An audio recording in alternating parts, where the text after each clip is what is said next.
really loses those poses to Martin by, I would say, quite a large margin, especially the front double bicep and, well, I guess all three, front double bicep, ab and thigh, front lat spread. The front double, I mean, Martin's quads are so much better. He's got a better shape. And yeah, Nick has better arms, but that's nowhere near matching, Martin's quads. Pretty much better condition. That small, tight waist on Martin, that X frame, he's taken that. And in the front lat spread, it's kind of a similar story, except I think Martin wins it even more because the arms are kind of, taken out of the pose a little bit. You're really only seeing the outer arm, which I think Martin's outer arm is better than his in, so I think he really dominates there. And then on the ab and thigh, Nick's thighs were really not that great at this show.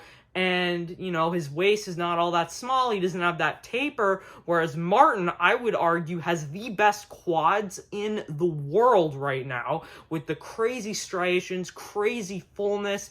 And he's got the abs. He doesn't have the most aesthetic looking abs ever. There's a little bit of a split there. But it's still pretty good. And he's got that taper. So he easily destroys Nick in those poses. So even if Nick is better in those other 5 poses, and I would also argue that Martin Fitzwater's most muscular is the best most muscular next to Hadi Chopin on that stage. It's absolutely unreal. I know a lot of people like Nick's most muscular, but for me anyway, I would also give the most muscular to Martin, and that would really make it 4 poses to 4. I like Nick from the side and from the rear more, but overall, I think it's quite close, especially in this. I think Nick pretty much wins the rear poses, but from the side, I think it's very close, and then Martin just dominates the front for me.